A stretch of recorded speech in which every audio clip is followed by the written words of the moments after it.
خوش نصیب ہیں وہ انسان جنہیں رہبر انسانیت، علمبردار حریت و صداقت، وارث تہذیب انسانی، نواس مرسل اعظم، فرزند علی و فاطمہ، شہید کربلا امام حسین علیہ السلام کی یادیں تازہ کرنے کی سعادت نصیب ہوتی ہے۔ شہید اعظم امام حسین علیہ السلام کی ذات مبارک عالم بشریت کا وہ افتخار ہے کہ جس کے حضور ہر مکتبہ فکر کا انسان اپنا سر جھکاتا نظر آتا ہے۔ ہر شخص چاہے وہ کسی بھی ملک و قوم سے ہو کہتا ہے حسین ہمارے ہیں اور ہم حسین کے ہیں۔ یقیناً امام حسین پر کسی بھی ملک و قوم کی اجارہ داری نہیں ہے، اسلامی ممالک ہوں یا غیر اسلامی، مسلمان قومیں ہوں یا غیر مسلم ملتیں، مرد ہوں یا عورت، مغربی ہوں یا مشرقی، حسین سب کے ہیں۔ حسین نے اگر اپنی قربانی سے اسلام اور اسلامی اقدار و معیارات کو نئی حیات عطا کی ہے تو وقت کی سب سے بڑی طاغوتی قوت اور سب سے بڑے جابرانہ استبدادی نظام کے خلاف علم امن و انصاف بلند کر کے قیامت تک کے لیے انسانیت و آزادی کو حفاظت و بقا کی ضمانت فراہم کر دی ہے۔ امام حسین علیہ السلام محسن انسانیت ہیں، انہوں نے کمزوروں کو ظلم سے ٹکرانے کا حوصلہ بخشا ہے اور محروموں کو آزادی سے رہنے کا جذبہ عطا کیا ہے۔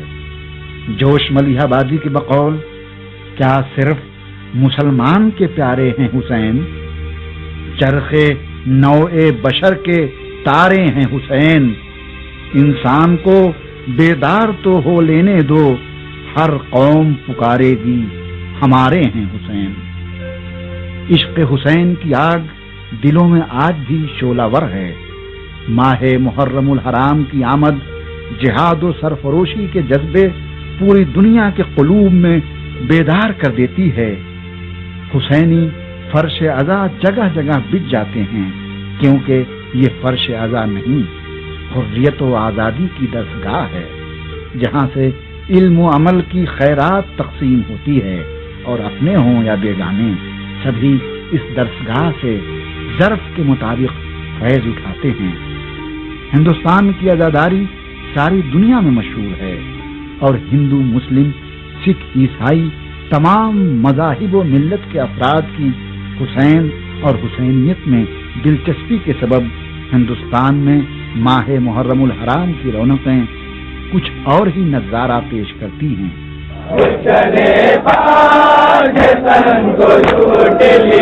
آئیے حسین اور حسینیت سے آشنائی کے لیے دہلی یونیورسٹی میں شعبہ فارسی کی استاد محترمہ بلقیس فاطمہ حسینی کے گراں قدر افکار و مشاہدات سے استفادہ کرتے ہیں۔ امام حسین علیہ السلام کی شخصیت کسی تعارف کی محتاج نہیں ہے، وہ انسانیت کے امام ہیں اور انسان ان کو پہچانتے ہیں۔ وہ اس میں نہ صرف مسلمان انہیں پہچانتے ہیں بلکہ تمام ملت نے بین الاقوامی سطح پر امام حسین کو ساری دنیا جانتی ہے اور یہ وہ ذات ہے جس نے انسانیت پر اپنی زندگی کو نثار کر دیا۔ امام حسین علیہ السلام فرزند جناب فاطمہ زہرا و مولا کائنات حضرت علی علیہ السلام ہے۔ بی بی فاطمہ زہرا جناب رسالت مآب صلی اللہ علیہ وسلم کی پارہ جگر تھیں اور یہ شہادت جس کے لیے آج ہم اس ماہ اعزا میں غم و اندوہ کا اظہار کرتے ہیں، وہ کوئی ایسا نہیں ہے کہ ایک حادثہ یا ایک اتفاق پیش آیا، بلکہ یہ وہ امر تھا جس کی جناب رسالت مآب نے پیدائش امام حسین کے موقع پر نشاندہی کر دی تھی۔ جب جبرائیل آئے ہیں اور آنے کے بعد امام حسین علیہ السلام کے سلسلے میں ان کی شہادت کی اطلاع دی تو امام حسین علیہ السلام نے جناب رسالت مآب صلی اللہ علیہ وسلم نے گریہ کیا اور اس گریے سے جناب فاطمہ زہرا مضطرب ہوئی اور انہوں نے پوچھا کہ بابا گریے کا سبب کیا ہے؟ تو اس وقت جناب رسالت مآب نے تمام حوادث کی اطلاع دی اور موقع موقع پر عظمت امام حسین کا اظہار کیا. جناب امام حسین علیہ السلام کی ذات کا اندازہ آپ ایسے لگا سکتے ہیں کہ نماز بزرگترین عبادت ہے اور خدا اور بندے کے درمیان ایک ایسا واسطہ ہے جسے توڑا نہیں جا سکتا ہے. نہ اس میں دنیا کی کوئی چیز شامل ہو سکتی ہے. لیکن امام حسین علیہ السلام جب پشت جناب رسول اللہ صلی اللہ علیہ وسلم پر تشریف فرما ہوتے ہیں تو سجدے کو طول کر دینا یہ بتا دیتا ہے کہ حسین کی ذات عبادت کا جزو ہے. اگر عبادت کا جزو نہ ہوتی تو رسول اپنا سجدہ، عام انسان نہیں ہے، اگر عام انسان ہو تو یہ چیز کہی جا سکتی ہے کہ جذباتی نقطہ نظر سے ہے، لیکن یہ رسول ہے جس کے لیے یہ اعلان ہے کہ وما ينطق عن الهوى، اپنی خواہش سے نہ تو بولتا ہے، بولتا نہیں ہے، اور جب خواہش سے بولتا نہیں تو عمل کیسے کر سکتا ہے. اور سجدے کو طول دے دیا، در سیدہ پر آ کر سلام کیا. یہ وہ چیزیں ہیں جو عظمت کا پتہ دیتی ہیں. ایسے فرزند رسول کو شہادت کی منزل تک پہنچانے والے وہ افراد مادیت پرست تھے اور وہ چاہتے تھے کہ دنیا والوں کے سامنے ایک بادشاہ وقت کے اقتدار کا اظہار کریں. ان کے سامنے دنیا حاصل کرنا تھا. لیکن امام حسین علیہ السلام نے اس وقت ایسے ماحول میں جبکہ یزید اپنی خلافت کا اعلان کر رہا تھا، آپ نے یہی دنیا والوں کو بتایا کہ حق اور حقانیت ایسی چیز ہے کہ بادشاہان مقتدر کے سامنے بھی سر نہیں جھکانا چاہیے. نہ تو انہوں نے کوئی بغاوت کی، نہ انہوں نے کوئی حکومت چاہی، نہ انہوں نے کسی دنیاوی خواہشات کے تحت کام کیا. اگر یہ چیزیں دنیاوی خواہشات کے تحت ہوتی تو امام حسین علیہ السلام اپنے ساتھ فوج لے کر جاتے، اسلحے لے کر جاتے. وہ 6 ماہ کا شیرخوار یا چند مخدرات عصمت کو لے کر میدان کربلا کی طرف نہ جاتے. یہ بھی کہا جا سکتا ہے کہ میدان کربلا کی طرف تو نہیں گئے، تو وہ کوفے کی طرف جا رہے تھے. لیکن کوفے کی طرف جو جانا تھا وہ کس لیے تھا؟ وہ ان لوگ اہل کوفہ کی دعوت پر جا رہے تھے، اور دعوت یہ تھی، دعوت مین کیا تھی؟ دعوت یہ تھی کہ وہ یہ کہنا، ان کی جب خطوط آئے ہیں اور آپ نے انکار کیا اور انہوں نے جب یہ کہا کہ ہم آپ کے معاشر میں آپ کے نانا سے شکایت کریں گے کہ ہمیں ہدایت کی ضرورت تھی اور انہوں نے ہمارا ساتھ نہیں دیا، تو ہدایت کے غرض سے گئے تھے. یہ اور بات تھی کہ اہل کوفہ نے ان کا ساتھ نہیں دیا اور ان کے ساتھ مکر و فریب کیا اور یزید کی طاقت کے سامنے جھک گئے. اور یزید اپنے مقصد میں کامیاب رہا. اس نے دنیاوی مقصد وہ جو حکومت کا مقصد تھا اس مقصد میں کامیاب رہا. لیکن اگر حقیقتاً آپ دیکھیں تو یزید کی شکست اسی دن ہو جاتی ہے جس دن امام حسین علیہ السلام نے دارالامارہ میں آواز بلند کر دی تھی اور یزید کی بیعت سے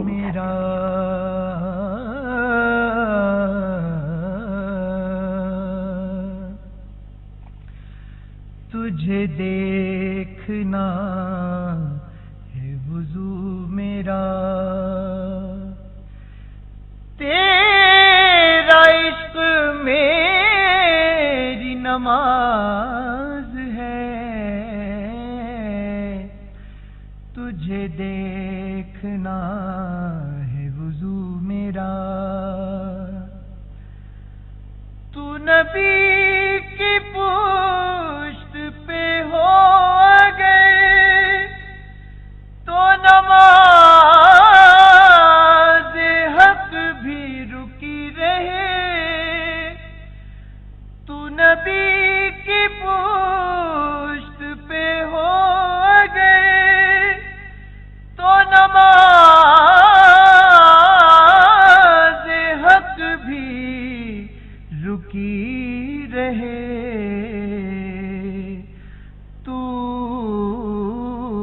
حسین ہے، تو حسین ہے، تو نماز کی بھی نماز ہے، تجھے دیکھنا ہے وضو میرا. تو نبی کے کاندھے پہ ہو گئے تو خدا کی مرضی دکھا، تو کسی کو بخش دے بالوں پر، تو کسی کو بیٹے عطا کرے، تیرے بچپنے کی ضدوں پہ بھی پروردگار کو ناز ہے، تجھے دیکھنا۔ ہم مسلمانوں کے گھروں میں مخصوصاً وہ جن کے گھروں میں عزاخانے تھے یا امام باڑے، ان کے یہاں کا دستور یہ تھا کہ عید ختم ہوئی اور ان کے ذہنوں پر عزاداری سوار ہو جاتی تھی۔ اب دھیرے دھیرے سارے کام شروع ہو گئے، ایک تبرکات کا سلسلہ شروع ہوتا تھا۔ اگر کچھ عزاخانے میں تبرکات کی تیاری کا فراہمی تھی تو پٹکے وغیرہ سیے جاتے تھے، عزاخانے کی مرمت کا کام شروع ہوتا تھا، سفیدی، چونا کاری، قلعی، یہ سب چیزیں ہوتی تھیں۔ اور 29 ذی الحجہ کو پورا گھر، مرد عورت سبھی نہا کر ان تخت کو اور علم کے بانس کو، ان چیزوں کو لے آتے تھے، غوطہ کرتے تھے، غوطہ کر کے لا کر کے رکھ دیتے تھے، اور 29 کی شام کو یعنی مغرب کے وقت تک عزاخانے آراستہ ہو جاتے تھے۔ عزاخانے آراستہ ہو جاتے تھے اور عورتیں اور مرد صحن میں چاند دیکھنے کے لیے اکٹھا ہوتے تھے۔ چاند دیکھنے کے بعد ایک فضا سوگواری کی تمام طاری ہو جاتی تھی، لوگوں کے دل اندر سے غمگین اور رنجیدہ ہوتے تھے جب چاند دیکھتے تھے۔ تو آپ کو بتاؤں، چاند دیکھنے کے بعد اہل بیت اطہار کی بے کسی نگاہوں کے سامنے ہوتی تھی کہ یہ قافلہ کس طرح گزر رہا ہوگا، اور چاند دیکھنے کے بعد سب گریاں سینہ زنی کرتے ہوئے حسینیہ عزاخانے میں پہنچ جاتے تھے۔ اور ان امام باڑوں میں پہنچنے کے بعد اپنے ہاتھوں کی چوڑیاں، زیورات، کان کے بندے، پیر کے پازیب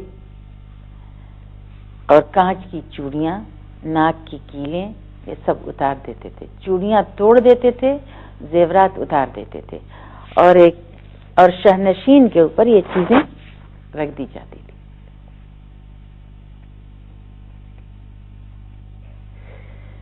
عورتیں منہ ڈھانپتی تھیں۔ ہم نے اپنی چچیوں، پھوپھیوں، ماؤں کو اسی طرح دیکھا، اور ہم لوگ بھی جب بڑے ہوئے تو اسی طرح ان امور کو انجام دیتے تھے۔ پھر اس کے بعد لڑکیاں نوحہ پڑھتی تھیں، مرد آتے تھے زیارت پڑھ کر چلے جاتے تھے، عورتیں نوحہ پڑھتی تھیں، اور ماتم کرنے کے بعد زیارت امام حسین علیہ السلام پڑھ کر عزاخانہ بند کر کے چلی آتی تھی اپنے اپنی روزانہ کی زندگی میں۔ پھر اس کے بعد شب سے مجلسوں کا سلسلہ شروع ہو جاتا تھا، اور اب یہ سلسلہ 10 روز تک باقی رہتا تھا۔ وہ چوڑیاں جو 29 کی شام کو توڑی جاتی تھیں، ان چوڑیوں کو اسی چوک پر چھوڑ دیتے تھے۔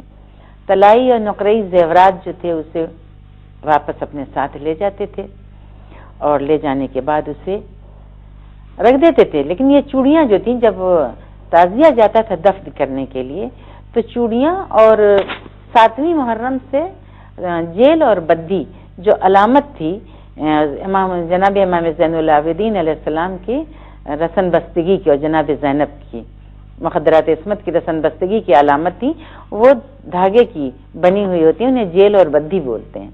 اسے جیل ہوتی ہے سیاہ رنگ کی، اور بدی ہوتی ہے سیاہ اور سرخ رنگ کی یا سرخ و سبز رنگ کی، اسے پہنتے ہیں۔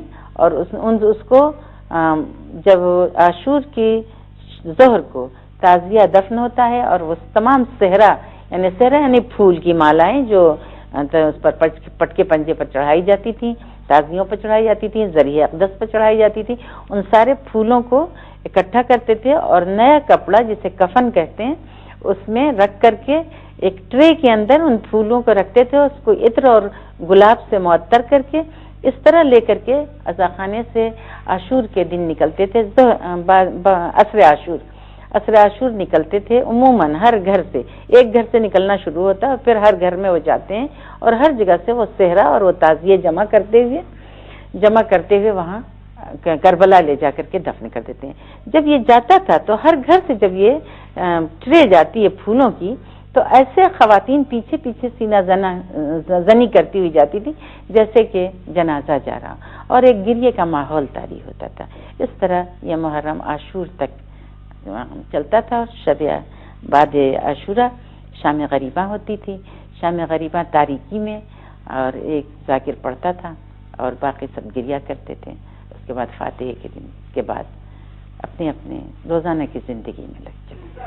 ماہ محرم الحرام کے مراسم، عزاداری، مجلسیں، نوحہ و ماتم، جلسہ و جلوس اور گریہ وزاری باطل قوتوں کے خلاف لشکر حق کی کامیابی کا اعلان ہے۔ حسینیت وہ چراغ ہدایت ہے جس نے دسیوں لاکھ انسانوں کو نجات کی راہ دکھائی ہے، جہالت و گمراہی کے گڑھوں میں گرنے سے بچایا ہے اور اپنی ابدی نور افشانیوں کے ذریعے حق کی راہ آشکار کی ہے۔ دنیا کے مختلف حصوں میں امام حسین علیہ السلام کے چاہنے والے ماہ محرم الحرام میں حسینی انقلاب کا علم بلند کر کے حسینیت کی کامیابی اور کامرانی کی یاد مناتے ہیں۔ اگر آپ حسینی سوگواروں کے عظیم اجتماعات پر نگاہ ڈالیں تو ان کے درمیان عشق و آگہی اور انسانی احساس و جذبات کی لہریں موج زن نظر آتی ہیں۔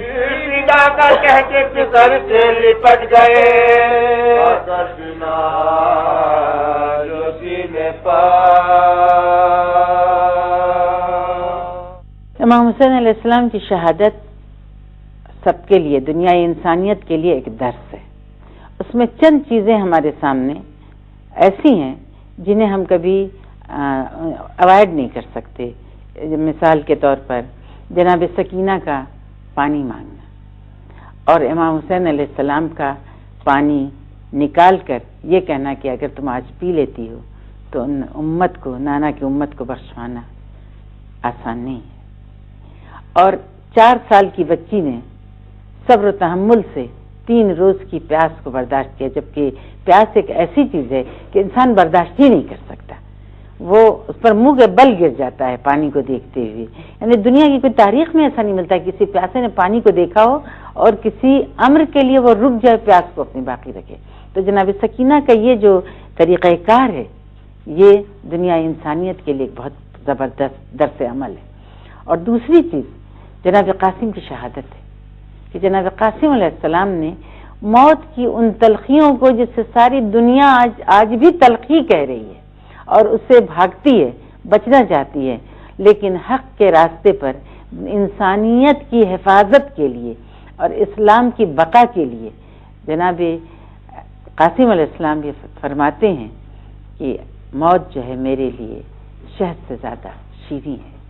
یہ وہ نکات ہیں کربلا کے میدان شہادت کے کہ ان سے انسان منہ نہیں موڑ سکتا ہے۔ اور اگر ہم ان چیزوں کو آج اپنی عملی زندگی میں اس پر کام کریں تو واقعی نہ اب کوئی کربلا بنے گی، نہ کہیں کوئی فساد ہوگا، نہ فتنہ ہوگا، امن کی ایک دنیا ہوگی جس میں رسول کا پیغام ہوگا، حسین کی قربانیاں ہوں گی اور کربلا کے اور اسیران کربلا کی زحمتوں کا ہمارے لیے بہترین نمونہ دیکھنا ہے وضو میرا، تو نبی کے کام